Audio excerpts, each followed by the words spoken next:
Hi, I'm Michael Gross, host of the B&O Railroad Museum Television Network. African Americans played an integral role in American railroading from its inception. In the South, slaves were often contracted by their wealthy owners to help build the railroads. Baltimore, Maryland had the highest population of free African Americans in the United States, many of whom were employed by the B&O Railroad as laborers. Following the Civil War, African Americans championed railroad jobs such as porters, waiters, redcaps, and dining car chefs. We're in the kitchen of one of the B&O Railroad Museum's historic dining cars. African Americans employed by the B&O as chefs and waiters worked in this space.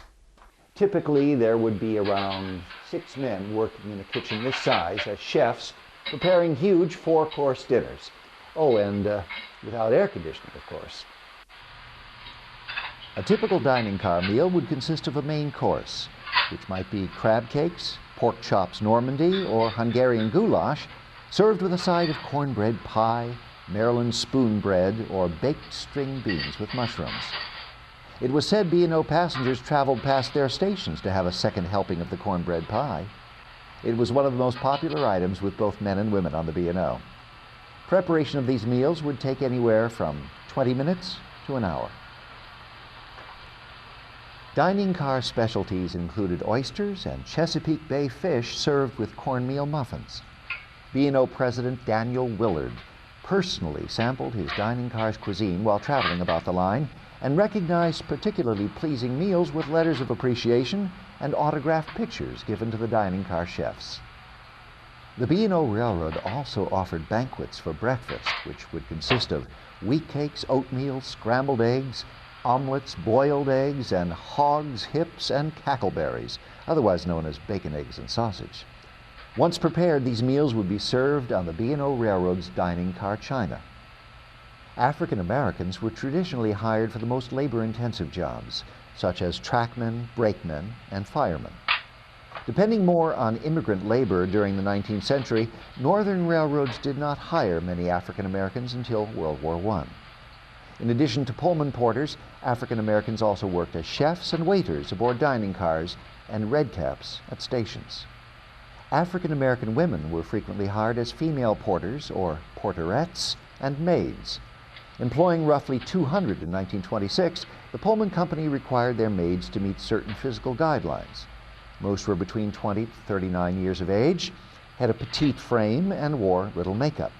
Maids were primarily hired to tend to the customer service needs of female passengers. Duties could include cleaning car interiors, tending to children, sewing, and providing manicures and hairdressing services. Like many women during World War II, African American women were called to fill traditional male jobs in the offices, shops, and onboard trains. The Pullman Company hired porterettes to perform duties similar to male porters, like preparing sleeping berths and helping passengers on and off the trains. We go out on the train, write down what train we go on, how long we were out, where far we went. Just like I go from Baltimore to Pittsburgh when I was on train 7 and 8 at that time. Then I got time I was on 3 and 4 to Grafton, West Virginia, and other train, what was that, 12 and 11, that was to Grafton, West Virginia. So this is your log of all the runs you made. All the runs. Does it have most of your career in it? That's it. I'm telling you, got all that. It was up until October '63. Wow. That's something. This is very exciting, cooking right on a dining car at the B&O Railroad Museum. So we're going to make an actual recipe from Dining on the B&O Railroad, the cookbook, and going to make one of their clam chowders that they would be making while they're rocking and rolling. Okay, first we're going to put a little butter in there, always a good thing. And we're going to be making a roux. So to make a roux, you want some melted butter and about the same amount of flour. So we need to cook it just for a few minutes, because otherwise you're going to get kind of a floury taste, which you don't want. You don't want to brown this, however, because we're not making a gumbo, we're making a clam chowder.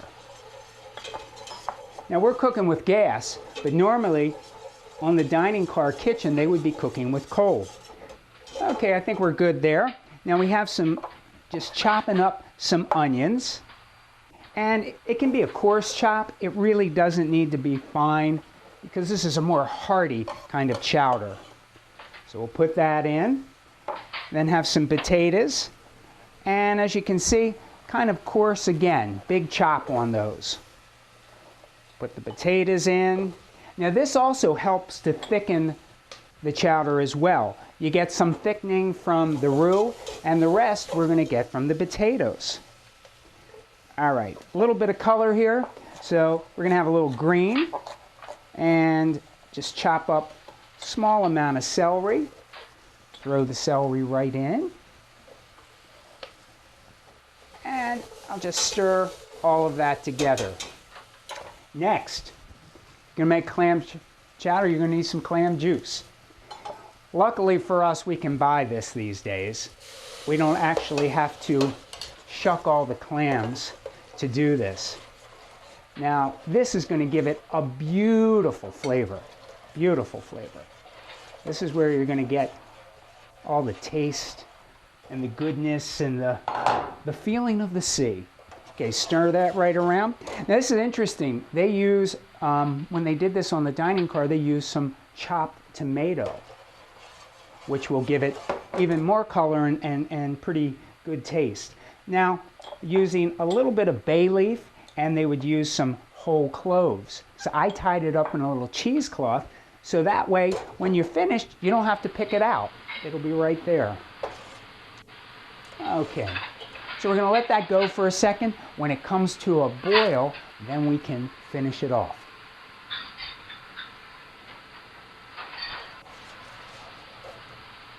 Okay, I think we're just about there.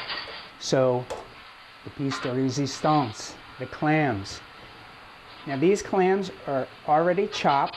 You can buy these frozen, which is the best way. You don't really want to get the canned clams. A frozen product is much, much better. So we're just going to put a bunch of these clams in here. Look at that. And they don't have to cook for too terribly long. This should be just about like the last 20 minutes, 30 minutes of your cooking process. And then the clams will stay nice and tender. I'm going to get a little pepper in here. Fresh ground is always best. And you don't want to put any salt in because the clams themselves are really salty and you don't want it, be overpowering. Now the clams we have are little neck clams, but in the old days when they would be on these dining cars, they'd get the old sea clams coming down from Tangier Island, chop them up, and they're ready to go. And put in just a touch of Worcestershire sauce, just for good luck, and in a few minutes we will have an authentic B&O Railroad clam chowder. In its heyday, the food that was served on the B&O dining cars was known as some of the best in America. People would sometimes just take the train just to have the food. Now the clam chowder that we made that was from the book Dining on the B&O Railroad is typical of some of the wonderful fare that the customers would eat. And it almost is Chesapeake Bay cooking. Some of the freshest and best ingredients from around the bay were used in many of the dishes on the railroad. Now this clam chowder, a little bit different than some of the clam chowders you might have encountered. There's no cream in it, no milk. It's just flavored solely with the wonderful clam juice right from those briny clams that they would get down from the mouth of the bay. So it takes us a little bit back in time just to get the aroma, the feel, the flavors of dining on the B&O Railroad cars. This is Michael Gross, and thanks for watching the B&O Railroad Museum Television Network.